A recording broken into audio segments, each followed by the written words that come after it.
Hello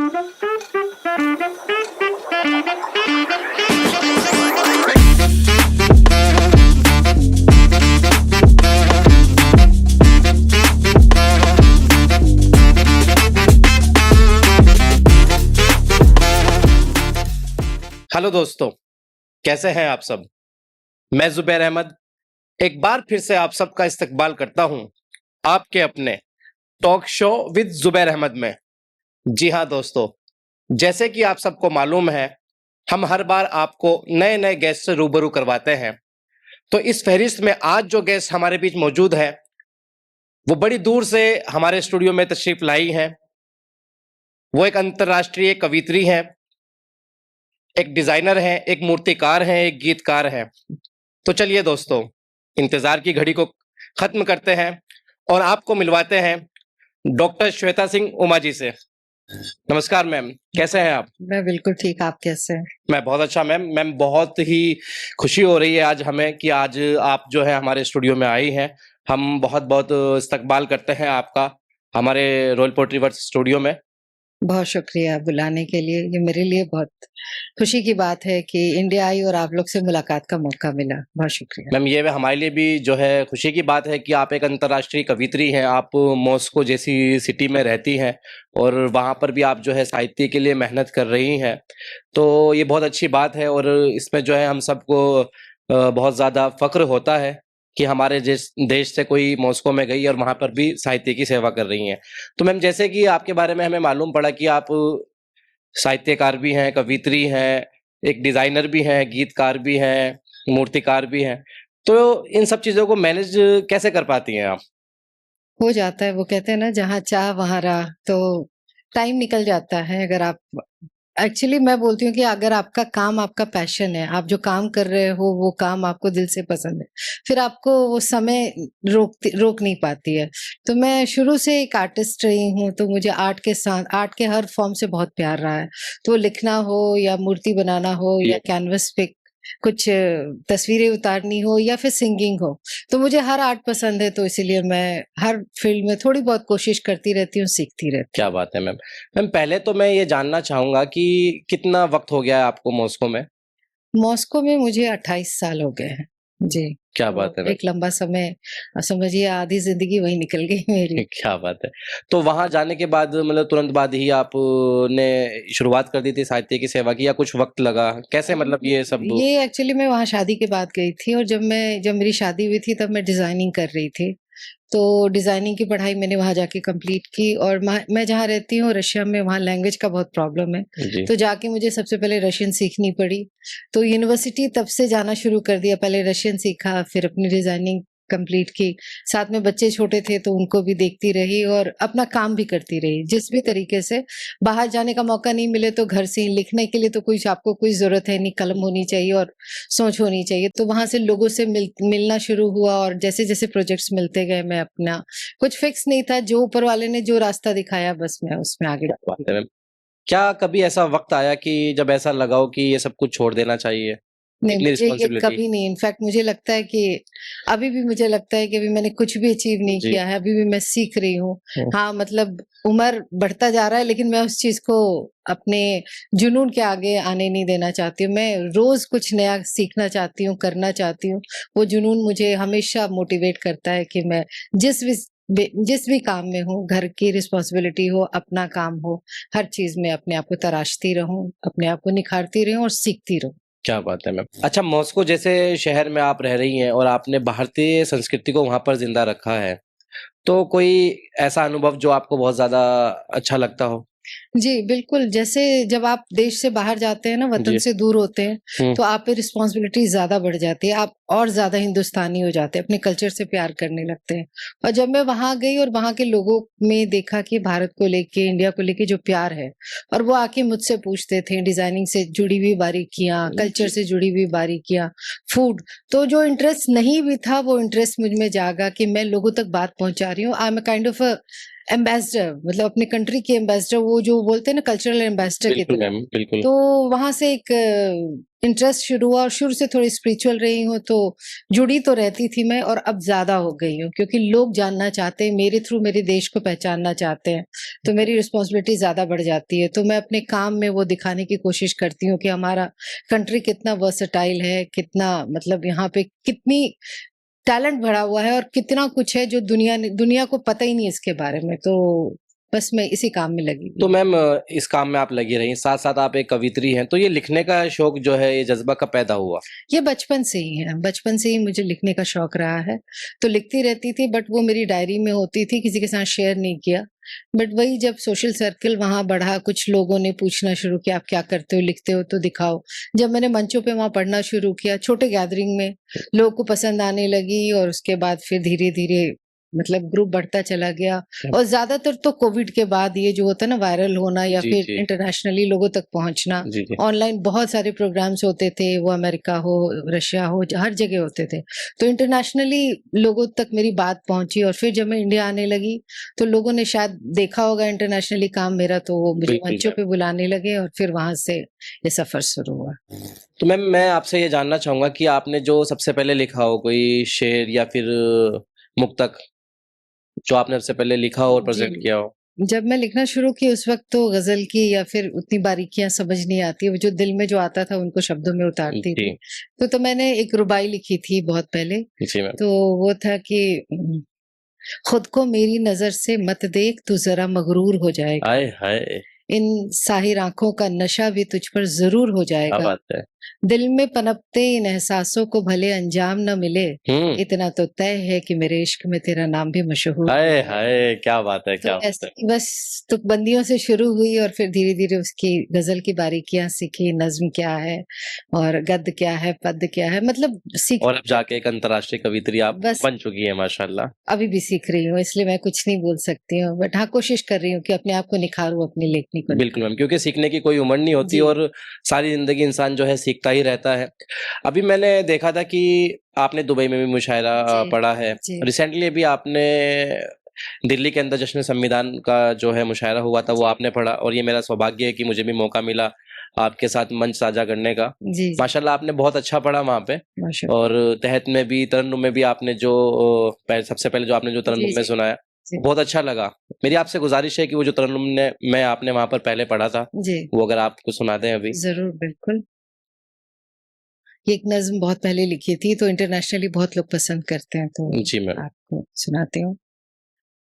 मैं तो सिफर से हाँ हाँ। बेनजीर हो गई, उल्फत में रांझना के मैं तो हीर हो गई। क्या बात है। मैं तो सिफर से बेनजीर हो गई, उल्फत में रांझना के मैं तो हीर हो गई। क्या कहना है। बेरंग थी मेरी हाँ, ये जिंदगानी, क्या बात है। कुछ तो अधूरी थी मेरी ये कहानी। हाय हाय। शोख रंगों से बनी एक तस्वीर हो गई, रिंद की शराब से मैं जुए शीर हो क्या कहना है, क्या गई। कहना है। मैं तो सिफर से हाँ। बेनजीर हो गई, उल्फत में रांझना के मैं तो हीर हो गई। क्या कहना है, क्या कहना है। माशाल्लाह। इसी तरन्नुम में अगर कुछ और हो। एक बहुत पुराना गीत है, अगर आप चाहें तो सुनाते जी हैं। मैम, बिल्कुल। तेरी चाहत में, हाँ। तेरी चाहत में थोड़ा सवर जाऊंगी, हाय हाय। तेरी चाहत में थोड़ा सवर जाऊंगी। तू जो डाले नजर तो निखर जाऊंगी तू जो पलके उठा ले जरा प्यार से, है तू जो पलके उठा ले जरा प्यार से, तेरे आंखों से दिल में उतर जाऊंगी क्या कहने हैं? तेरी चाहत में, हो तेरी चाहत में। बहुत लंबा गीत है। अरे बहुत प्यारा मैम, बड़ा मजा आ रहा है सुनने में। और माशाल्लाह अल्लाह ने जो है आपको बहुत ही प्यारी आवाज अता की है, जो एकदम लोगों के दिलों में उतर जाती है। मैम उस वक्त में जब आपने शायरी शुरू की माशाल्लाह, तो आपका जो शेर फेमस हुआ हो, जो लोगों के बहुत अच्छा लगा हो, लोगों ने कहा कि यार ये आपने एक अलग ही लेवल का शेर लिख दिया, जी वो अगर आप हमारे साथ साझा करें। जी, वो भी तरन्नुम में ही है अगर आप जी इजाजत दें तो। बिल्कुल मैम। आप शामिल हैं हाँ हाँ, जानिसारों हाय में, हाय, आप शामिल हैं जानिसारों में, कैसे गिन लेती मैं हजारों में, क्या कहने। आप शामिल हैं जानिसारों में। तेरे दर पर हुजूम हाजिर है, तेरे दर पर हुजूम हाजिर है, कुछ सुकून बांट बेकरारों में, वाह वाह वाह, कुछ सुकून बांट बेकरारों में, कैसे गिन लेती मैं हजारों में, क्या कहने। आप शामिल हैं जानिसारों में। वाह वाह वाह वाह वाह, बहुत खूब मैम, बहुत ही प्यारी आवाज है माशाल्लाह।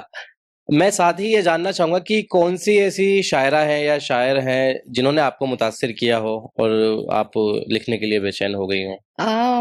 परवीन शाकिर तो आई थिंक मुझे लगता है हर लिखने वाले के लिए एक ड्रीम शायरा है। उनको मैं बहुत सुनती थी और मैं वहाँ मॉस्को में रेडियो से जुड़ी हुई हूँ, वहाँ रेडियो का माशाल्लाह, प्रोग्राम करती क्या हूँ, बात तो है। वहाँ पे मैं ज्यादातर शेरो शायरी का प्रोग्राम करती थी। तो परवीन शाकिर हो गए, साहिर लुधियानवी हो गए, अंजुम रहबर हो क्या बात। गई, मैम कोई जहाद फेवरेट शेर जो आपको बहुत बेहद पसंद हो उन लोगों का।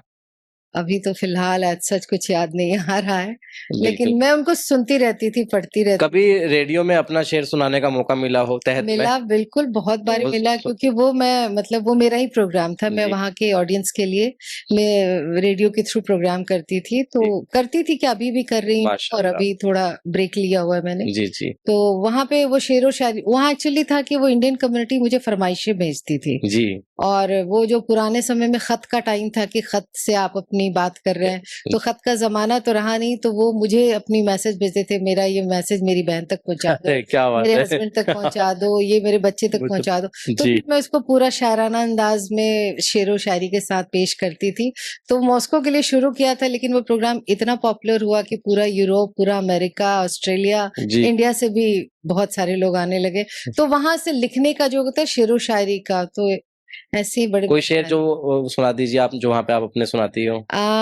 एक था कि खुलूसे नार रवा के साथ आई, हम्म खुलूसे नार रवा के साथ आई, मुरव्वत इल्तिजा के हाय साथ हाय, आई, क्या बात है। खुलूसे नार रवा के साथ आई, मुरव्वत इल्तिजा के साथ आई, खुले मुझ पे कई बाबेत रहमत, हम्म खुले मुझ पर बहुत से बाब रहमत, नदामत जब दुआ के साथ वाह आई, वाह वाह वाह वाह, नदामत जब दुआ के साथ आई। और बहुत रोका था सहराओं ने लेकिन, बहुत रोका था सहराओं ने लेकिन, बहार अब के अना के साथ आई, वाह वाह वाह वाह, बहार अब के अना के साथ। क्या बात।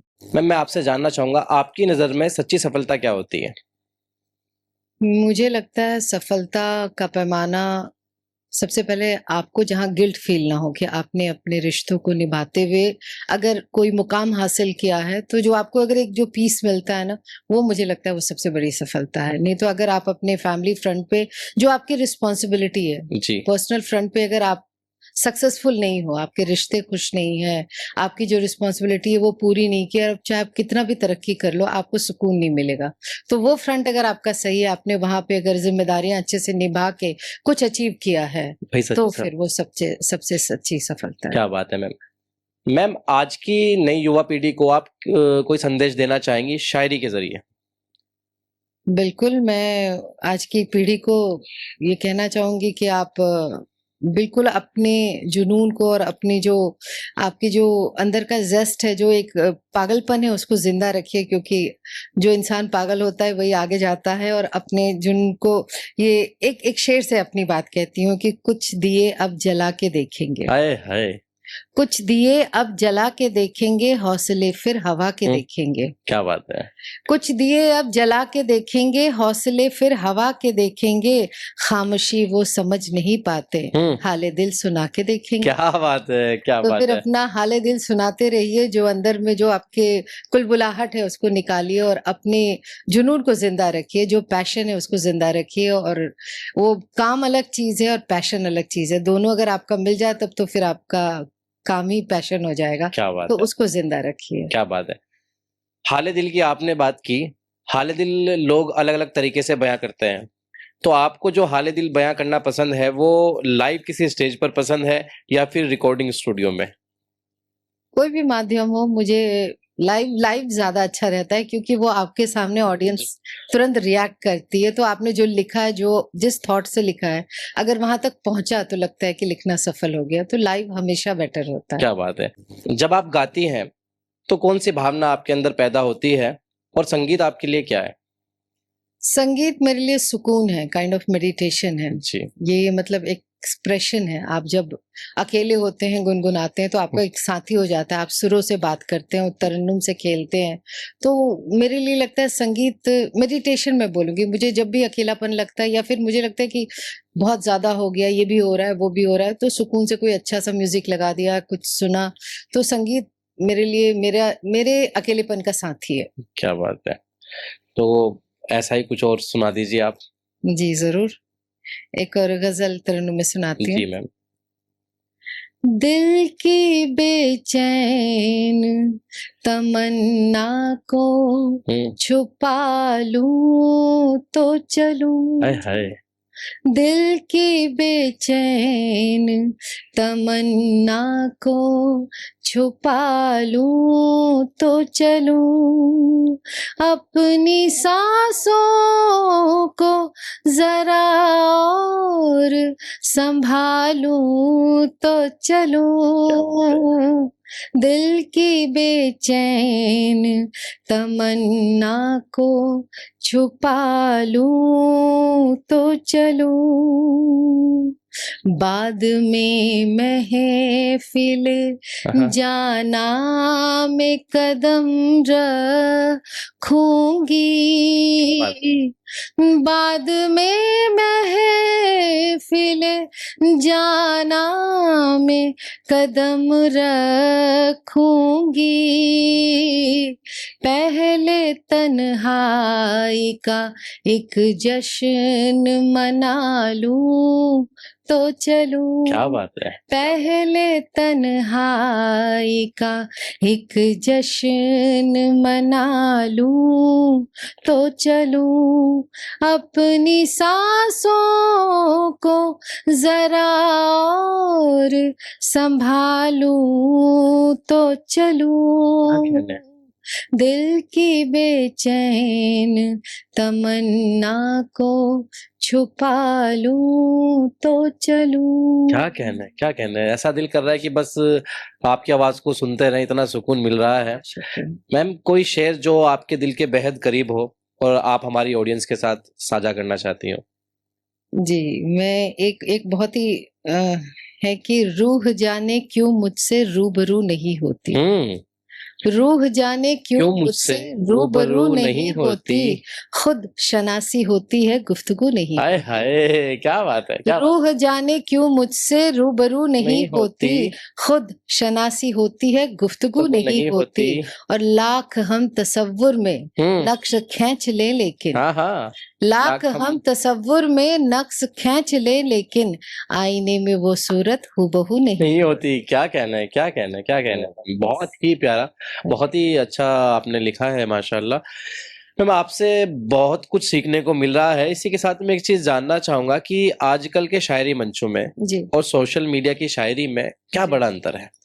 बहुत बड़ा अंतर है। मैं ये फील करती हूँ क्योंकि मैं ज़्यादा समय रशिया में रहती हूँ, तो मुझे यहाँ के मंचों पे आने का कम मौका मिलता है। तो जी। जब भी मौका मिलता है, मैंने देखा है 2 तरीके के ऑडियंस। जी। एक जो संजीदा शायरी समझते हैं, जो जी। हमने सुना है, जिसको सुन के हमने लिखना शुरू किया, जी। वो आज के ज़माने में मैंने देखा सिर्फ़ इश्क मोहब्बत की बात कर दो या फिर कुछ धर्म और ये पॉलिटिक्स की बात कर दो, तो आज की ऑडियंस ताली बजाती है। जी तो मैम, वो बहुत हल्की-सी शायरी होती है। मुझे ऐसा आई डोंट नो, प्लीज़ सच्चाई है, ये सच्चाई है। मुझे कोई बुरा ना माने, बट मुझे ये लगता है कि गज़ल ऐसी चीज़ है कि आपने कुछ बोला और सामने वाले को 2 मिनट बाद समझ में आई, उसकी गहराई में जा कर के। तब उसके मुँह से जो वाह निकलती है, तो लगता है कि आपका लिखना सफल हो। बेशक, मतलब कह के भी आप बहुत कुछ छुपा जाते हैं और छुपा के भी आप बहुत सब कुछ कुछ कह कह जाते जाते हैं। हैं। तो ये जो हुनर है, ये गज़ल का पहले हुआ करता था, आज भी बहुत लोग अच्छा लिखते हैं। लेकिन मैं ज़्यादातर देख रही हूँ न्यू जनरेशन इस छोटे से हल्की-सी मतलब शेरो शायरी में। मैं वही आपसे, मेरा अगला सवाल वही है जो आप कहना चाह रही हैं। मैं सवाल कह देता हूँ, फिर आप उसका जवाब जी, देना। जी, जी। आजकल क्या हो रहा है कि कुछ लोग सोशल मीडिया पे शायरी डालते हैं, नए बच्चे, जी, ठीक है, वो तोड़ मरोड़ के डाल देते हैं, वो हो जाते हैं वायरल। जी, आफ्टर दैट उन लोगों को बड़े मुशायरों के मंच पर बुला लिया जाता है। जी। तो इसमें कमी उन पढ़ने वालों की है या उन ऑर्गेनाइजर्स की जो उनको मुशायरे में बुलाते हैं?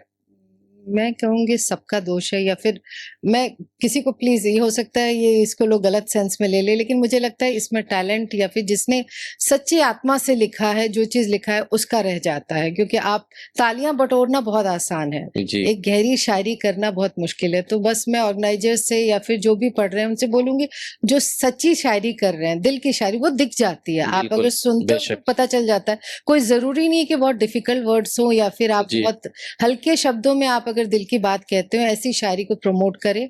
सबको जगह मिलनी चाहिए, लेकिन अगर हम मेहनत नहीं करेंगे तो फिर ये शायरी जो हमारी विरासत है, वो धीरे-धीरे गुम होती चली जाएगी। तो ये हम सब की रिस्पॉन्सिबिलिटी है कि उस लेवल की जो शायरी होती थी, उसको बचा के उसको रखें। बचा के रखे। जी।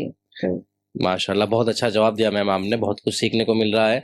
इसी के साथ मैं एक चीज़ और जानना चाहूँगा कि आप प्रोडक्शंस भी चलाती हैं, फिल्म, मूवीज़ वगैरह भी बनाती हैं, जी। आपके कुछ प्रोजेक्ट्स पुराने भी हैं, जैसे कि नायाब और इम्तिहान जैसे जी, आपने जी। प्रोजेक्ट्स जी। किए हैं।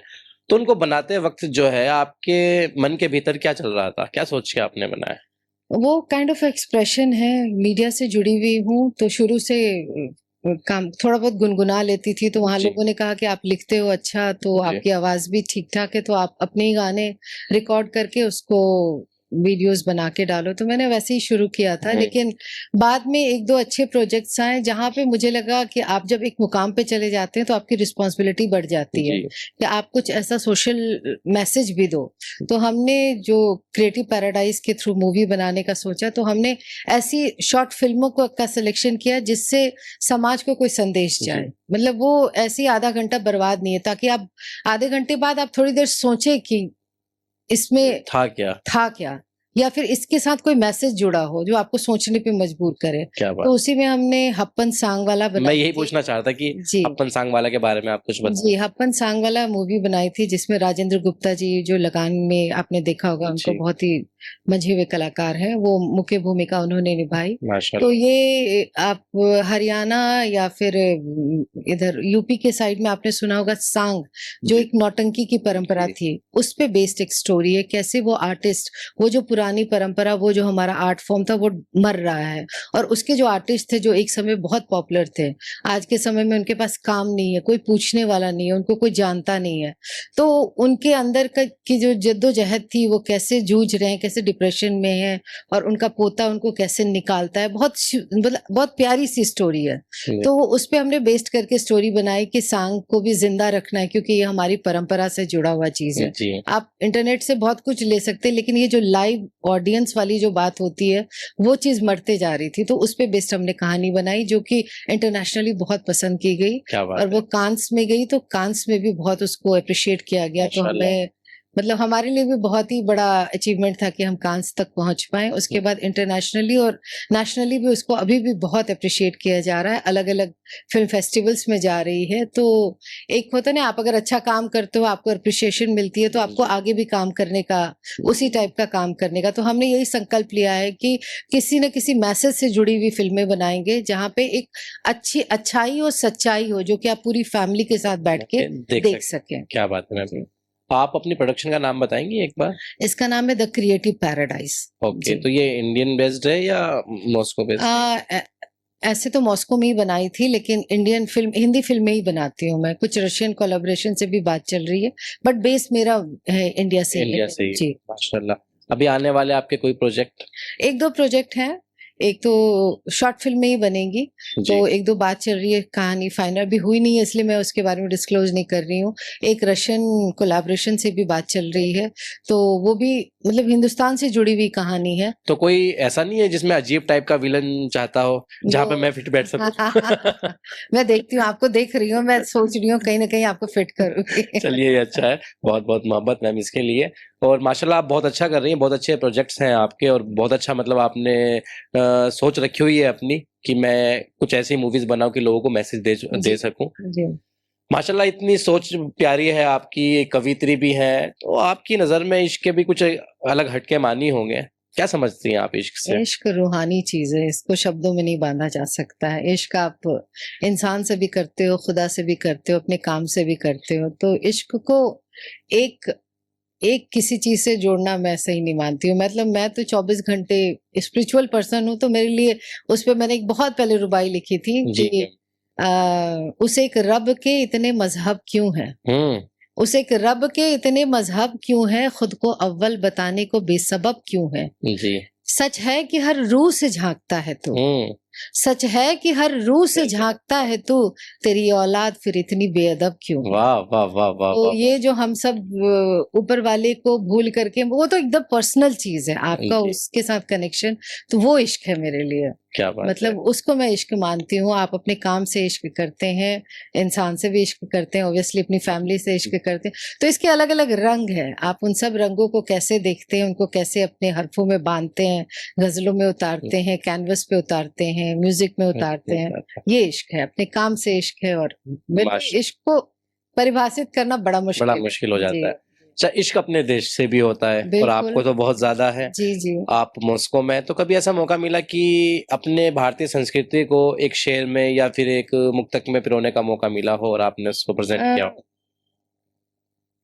एक मलाल सा रह जाता है जब बहुत आप जब आते हो। जैसे मैं को तो वतन छोड़े बहुत साल हो गए, और जब मैं छोड़ के गई थी उस वक्त और आज के समय में बहुत फर्क दिख रहा है। तो एक मलाल सा रह जाता है। तो वो जो आंखों में एक गुस्सा या फिर शिकायत होती है, उसको कहा था कि आशनाई के सिलसिले हैं बहुत, आशनाई के सिलसिले हैं बहुत, जख्मे दिल आज खिले हैं बहुत। आशनाई के सिलसिले हैं बहुत, जख्मे दिल आज भी खिले हैं बहुत।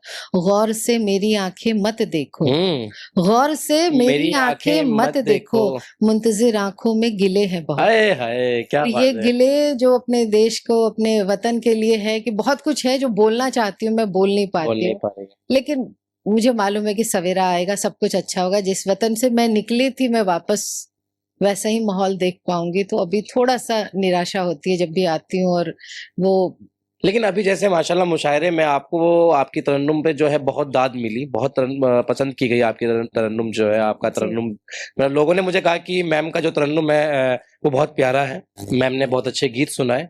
तो एक उसमें खुशी मिली आपको कि लोगों ने इतना अच्छा फीडबैक दिया? बहुत बहुत खुशी हुई, बहुत खुशी हुई। एक कुछ लोग हैं जो बहुत ऑनेस्ट होते हैं, मुझे ऑनेस्ट लोग बहुत पसंद है। तो मैं नाम तो नहीं बताऊंगी, बट उसी प्रोग्राम में मुझे किसी ने, जो स्टेज पे ही बैठे थे, उन्होंने कहा कि जब आपका नाम सजेशन में आया था तो हमें डर लग रहा था कि रशिया से आई हुई, उनको तलफ्फुज आएगा नहीं, कितना वो जुड़ी हुई है, बट आपको सुन के हमें बहुत अच्छा लगा। तो फिर मुझे लगा मेरी मेहनत सफल होगी, जो मैं लिखती हूँ, जो मैं लोगों तक पहुंचाना चाहती हूँ। मुझे इंडिया में मंच उतना नहीं मिला, क्योंकि मैं इंटरनेशनली ज्यादा काम करती हूँ। भारत जी। जब भी आती हूँ, एक दो कोई इवेंट मिल जाते हैं तो मैं वो करती हूँ। जी। तो मैं अपना 100% देने की कोशिश करती हूँ कि जो मैं बोलना चाह रही हूँ, जो मैं एक्सप्रेस करना चाह रही हूँ, वो लोगों के दिल तक पहुंचे। तो बहुत खुशी हुई उस प्रोग्राम में, लोगों ने मुझे बहुत अप्रिशिएट किया, बहुत प्यार दिया। तो ये तो मेरे लिए, मैं तो एज ए स्टूडेंट, मुझे लगता है वहां पे सबसे नई और मतलब पहली बार मंच पे चढ़ने वाली मैं ही थी, लेकिन लोगों ने बहुत प्यार दिया, तो मुझे बहुत बेहद क्या खुशी है। क्या बात। अच्छा, इकबाल अशर साहब मीर कबीर फाउंडेशन जी के जी फाउंडर हैं, जी जी अंतर्राष्ट्रीय शायर हैं, जी इंडिया के टॉप 5 शायरों में से एक जी हैं। जी अभी रिसेंटली सुप्रीम कोर्ट में भी उनकी नज्म को जो है वहाँ के जज ने जो है जी जी, उन्होंने लोगों जिक्र तक किया था। उसका जी मैसेज दिया है। जी। तो इतने बड़े शायर के साथ, इतने हम्म। बड़े शायर की फाउंडेशन में मंच साझा करना, तो ये अपने आप में एक अलग ही खुशी की बात है एकदम मेरे मेरे हिसाब लिए से तो भी। ड्रीम कम ट्रू था। जिन लोग को देख के मैं इंटरनेट से सीखती थी, उनके साथ मन साझा कर रही थी, ये मुझे लगता है मैनिफेस्टेशन है कि मैं अपने आप को इमेजिन करती थी कि एक दिन मैं वहां मंच पे होंगी उनके साथ। और जब मैं उनके साथ थी तो मैं ऊपर वाले का शुक्रिया अदा कर रही क्या बात थी। और बस कि आपने मुझ पे भरोसा किया तो मैं आपको निराश नहीं करूंगी। बस बिल्कुल। बहुत कुछ सीखा उन लोगों से और बहुत खुशी हुई। प्रोग्राम के बाद इकबाल अशर साहब ने कोई मैसेज दिया हो या कुछ सीख दी हो आपको? बिल्कुल, उन्होंने बहुत एप्रिशिएट किया। मुझे सबसे अच्छा लगा नए कलाकारों को अगर वो इतने प्यार से और इतना प्रोत्साहन दे रहे हैं, तो आपका हौसला बढ़ता है। तो इतने मजे, वो बोलते हैं ना, सागर जितना गहरा होता है उतना ठहरा ही होता है। वो उनकी उनकी बातों से लगा। वो पेड़ भी जो होता है ना, जो फलों से लदा होता है, झुका हुआ होता है, उसमें अजल गगरी छलकत जाए वाली बात नहीं बिल्कुल होती है। तो बिल्कुल। मैं वो उनकी बातें, उनके मुंह से अपनी तारीफ सुनना मेरे लिए तो मेरा इंडिया आना सफल हो गया। वाकई में बहुत ही प्यारे इंसान हैं जनाब इकबाल अशर साहब। जी उनकी जी माशाल्लाह उनकी पूरी फैमिली बहुत अच्छी है। मैं अगर अपनी बात करूं कि हम खुद एक मंच चलाते हैं, जी उसके बावजूद हम मंच अपना करते हैं, लेकिन उसके बावजूद मैंने खुद ने भी कोई बड़ा मुशायरा नहीं पढ़ा था अब तक जी पिछले 5-6 जी सालों में। लेकिन उनके बेटे अफजाल अशर साहब ने, उन्होंने मुझ पर विश्वास जताया। तो मुझे बताया बिलाल भाई ने कि जुबैर भाई आप भी पढ़ रहे हो, तो एक अलग लेवल की खुशी थी। और माशाल्लाह मैंने भी जब पढ़ा वहाँ पे और उसके बाद उन्होंने बैठ के तारीफ की कि जुबैर आपने इंतखाब बहुत जी अच्छा किया, जी तो मैं फूले नहीं समा रहा था। माशाल्लाह इतनी खुशी हो रही थी। और उन्होंने जो मौका दिया, मैं मुझे लगता है कि आई थिंक इंडिया में कोई भी ऐसा मौका नहीं दे रहा है किसी जी, को बिल्कुल। इतने यही बड़े तो बड़े मंच पे। लोगों की बात होती है कि वो नए टैलेंट को, जिनको मंच नहीं मिला, उनको आगे आने का मौका देते हैं। तो ये ऊपर वाला बहुत कम लोग को ये नसीब में होता है कि ऐसे लोगों से जुड़ने का मौका मिले। बिल्कुल तो मैं बिल्कुल। बहुत खुशनसीब हूँ कि इतने बड़े मंच तक पहुंचने का क्या मौका बात मिला है मैम, मुझे। क्या बात है। मैम, अगर अभी फॉर एग्जांपल आप मॉस्को में हैं जी और आपको इंडिया में बुलाया जाए मुशायरे के लिए, जी, मैं तो बिल्कुल भागी भागी चली आऊंगी। क्या आप बात है। बस मुझे कॉल करें, मैं आपके चैनल के थ्रू लोगों को बोलना चाहती हूँ। सिर्फ 5-6 घंटे की फ्लाइट है, आप बस मुझे बुलाएं, बस मैं भागी चली आऊंगी। क्या बात है मैम, क्या बात है। मैम, क्या प्यार कई बार हो सकता है? नहीं, प्यार एक बार ही होता है। और आई थिंक वो पहला प्यार तो पहला प्यार ही होता है। जी। उसके बाद भले हाँ, आप अलग प्यार के अलग अलग ग्रुप हैं। माँ बेटे का प्यार होता है, जो आप बता रहे वतन से प्यार होता है, सबके अलग अलग ग्रुप है, लेकिन प्यार एक ही बार होता प्यार एक ही बार होता है, मतलब कई बार नहीं हो नहीं सकता। नहीं नहीं तो हो आजकल जैसे लोग होते हैं कि नया सा ये सब चला है कि मूव ऑन कर जाइए, या फिर ये चल रही है सिचुएशनशिप चल रहा है, पता नहीं क्या क्या चल रहा है, ये सब आपके हिसाब से ये सब ठीक है कि नहीं? पता नहीं। अब मैं तो शायद ओल्ड जनरेशन, आप बोले, थॉट मेरा वैसे ही है। मैं कल्चर को, अपने जो होता है ना, उसको बहुत फॉलो करती हूँ। और वो मुझे लगता है, वो अगर आप सस्टेन करेंगे ना तो ज्यादा लंबा खींचेंगे। क्योंकि आप में अगर हल्कापन आ जाता है, आप किसी रिश्ते को निभाने की का मादा नहीं रखते हैं, आप में अगर वो टॉलरेंस नहीं है, तो फिर कोई भी चीज ज्यादा दिन नहीं चलेगी। तो आपको तो निभाना सीखना पड़ेगा। कोई भी चीज परफेक्ट नहीं होती, जी। ना मैं परफेक्ट हूँ ना आप परफेक्ट है। क्या बात है। तो फिर दो इम्परफेक्ट लोग मिलेंगे तो मिलके कुछ परफेक्ट चीज बिल्कुल क्रिएट बिल्कुल होगा ना। तो आपको भी कोशिश करनी होगी, हमें भी कोशिश करनी। ये चीज मिसिंग है आज के जनरेशन में। तो मैं तो यही बोलूंगी कि थोड़ा सब्र करो और बिल्कुल मतलब टाइम दो। बिल्कुल। वक्त के साथ सब चीज निखरता है। वो बिल्कुल, एक इंसान को सब्र करना ही चाहिए, क्योंकि बिल्कुल, सब्र करने वालों के साथ ऊपर वाला भी है। एकदम एकदम। कहा जाता है कि इन्नल्लाह मअस साबिरीन, बेशक जी अल्लाह सब्र करने वालों के जी साथ जी है। जी जी, बिल्कुल। तो खैर मैम, मैं आपसे जो है क्योंकि मौजू ये दूसरा चला जाएगा, मैं चाहता हूँ, मैं आपसे एक रिक्वेस्ट करता हूँ कि आपकी कोई गजल जो आप चाहती हैं कि लोगों तक जाए, आपने इस मुशायरे में ना पढ़ी हो, आपने कहीं दूसरे मुशायरे में पढ़ी हो, लाइक दुबई के मुशायरे में या कहीं, अगर वो हो जी जाए जी तरन्नुम में। अभी दुबई के मुशायरे में गजल, नई गजल थी, जी वो सुनाई थी, तो लोगों को बहुत पसंद आई, तो मैं जी आपके ऑडियंस तक वो गजल पहुंचाना चाहती हूँ। जी। ज़ौक़ नज़ारे का इतनी शिद्दत में हाय है, हाय। ज़ौक़ नज़ारे का इतनी शिद्दत में क्या है कहना है। कि जुनूने वफ़ा रक़्स वहशत में क्या कहना है। है, ज़ौक़ नज़ारे का इतनी शिद्दत में है कि जुनूने वफ़ा रक़्स वहशत में है, ज़ौक़ नज़ारे का इतनी शिद्दत में है। और उसने मतलब जी जिस्म तो कार दुनिया की हसरत क्या में, कहना है। जिस्म तो कार दुनिया की हसरत में है, रूह मसरूफ लेकिन इबादत में है, वाह, वाह, वाह, वाह। रूह मसरूफ लेकिन इबादत में है, ज़ौक़ नज़ारे का इतनी शिद्दत में है। वाह, वाह, और वाह, इसका एक और शेर, जी जलवाए यार अपनी नकाबे उठा, वाह वाह। जलवाए यार अपनी नकाबे उठा, अश्क सैले रवा आज कसरत में क्या है, कहना है। अश्क सैले रवा आज कसरत में है, ज़ौक़ नज़ारे का इतनी शिद्दत में है। एक और शेर, जी इसके आगे झुका करते हैं बादशाह, वाह वाह वाह। इसके आगे झुका करते हैं क्या बादशाह, कहना है। ये फकीरी अजब शानो शौकत में क्या कहना है। है, क्या कहना है। ये फकीरी अजब शानो शौकत में है, ज़ौक़ नज़ारे का इतनी शिद्दत में क्या है। कहना है। और इसका मक्ते का शेर, आपके इश्क में मेरी तकमील है, आपके इश्क में मेरी तकमील है, हाँ ये उमाप अपनी जरूरत में है, क्या कहना है। क्या ये कहना है। उमाप अपनी जरूरत में है, ज़ौक़ नज़ारे का इतनी शिद्दत क्या में है कहना है। के जुनूने वफ़ा रक़्स वहशत में है, वाह वाह। जिस्म तो कार दुनिया की हसरत में है, रूह मसरूफ लेकिन इबादत में है, ज़ौक़ नज़ारे का इतनी शिद्दत में है। क्या बात है मैम, क्या बात है। शुक्रिया। माशाल्लाह मैम, बहुत ही प्यारी आवाज़ है, बहुत ही अच्छा लग रहा है। अच्छा, इसी के साथ मैं एक चीज़ और जानना चाहूँगा कि आप एक मूर्तिकार हैं।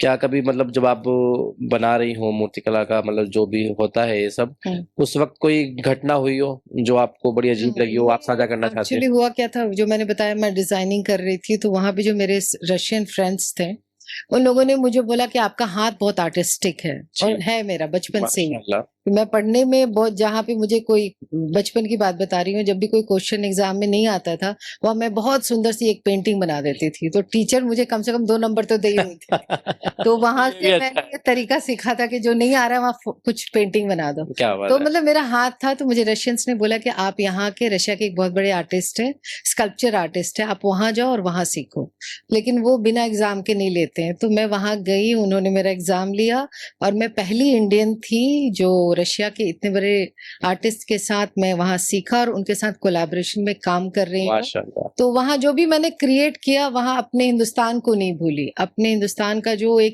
हमारी स्पिरिचुअलिटी है, हमारा कल्चर है, हमारी म्यूजिक है, उसको मैं अपने स्कल्पचर्स में उतारती हूँ। तो क्रिएट करना शुरू किया मैंने कोई कंटेम्पररी, और वो बाद में बिल्कुल इंडियन क्रिएट हुआ। और ऐसी चीज क्रिएट हो जाती थी कि लोगों को इतना पसंद आता था। वहाँ के फ्रेंच एम्बेसी में वो मतलब फर्स्ट प्राइज उसको मिला था। इस्तांबुल में गई थी वो स्पेशल एग्जीबिशन में, लग्जमबर्ग में गई थी। तो क्या बात है। स्कल्पचर मतलब मेरी बहुत पसंद की जाती है वहां पे, और रशियंस बहुत ऑर्डर करते हैं और उनको उसमें इंडिया दिखता है। वो कहते हैं आपके स्कल्पचर्स में हमें हिंदुस्तान दिखता है। तो ये मेरे लिए बहुत बड़ा कॉम्प्लीमेंट है। माशाल्लाह, अल्लाह आपको और ज्यादा जो है खूब तरक्की दे अल्लाह आपको। शुक्रिया। और अच्छा, मैं आपसे पूछना चाहूंगा, सच सच बताना, अगर आपके ऊपर बायोपिक बनने लगे अरे बाय, तो आप क्या चाहेंगे कि आपका किरदार कौन निभाए? अरे मैं इस लायक कहाँ हुआ? नहीं, आप इस लायक हैं माशाल्लाह। हाँ, मतलब इतनी मल्टी टैलेंटेड है आप।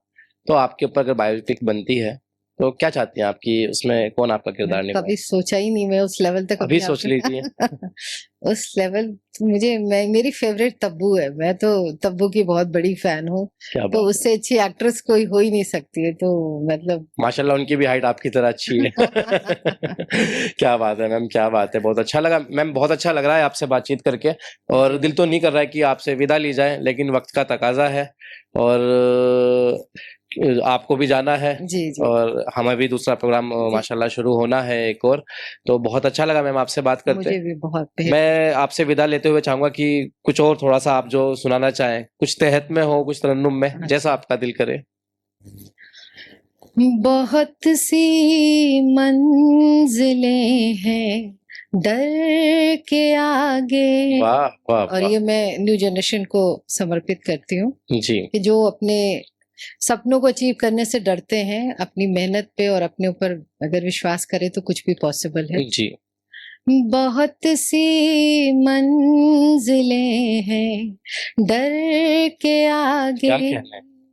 अगर तुम चल सको लश्कर वाह के आगे। वाह वाह वाह वाह वाह। डराए लाख कोई भी हाँ कलम को, हाँ। डराए लाख कोई भी कलम को, कलम झुकता नहीं खंजर क्या के बात है, क्या बात है। आगे, कलम झुकता नहीं खंजर कलम के आगे, क्या कहना है। झुकता नहीं हाय हाय, वाह वाह वाह। खंजर के आगे। क्या कहना है। इसका एक और बहुत ही प्यारा सा है कि जी। वो बातों से पिलाए जा रहा है, क्या कहना है। वो बातों से, बातों से पिलाए जा रहा है।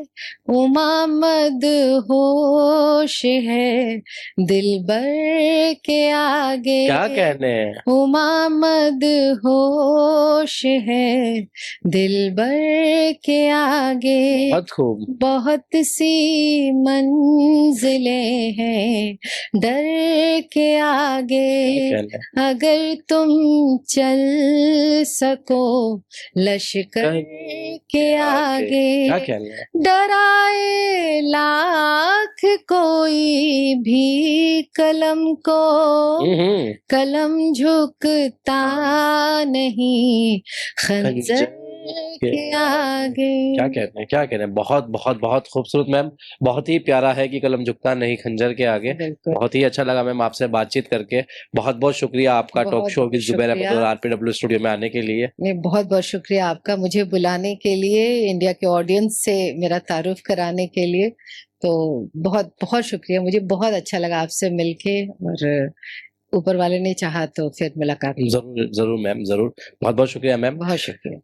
तो दोस्तों, ये थी श्वेता सिंह उमा जी, जो मॉस्को से आई है, अंतर्राष्ट्रीय कवित्री है। यह हमारा सौभाग्य है कि वो हमारे स्टूडियो में आई। तो आज के इस प्रोग्राम में आप लोगों को कौन सा पार्ट अच्छा लगा, कौन सी गजल अच्छी लगी, कौन सा गीत अच्छा लगा, यह आप हमें कमेंट करके जरूर बताइए। और आप अपने घर वालों का हमेशा ख्याल रखें, नारी का सम्मान करें, देश से मोहब्बत करें। जय हिंद, जय भारत।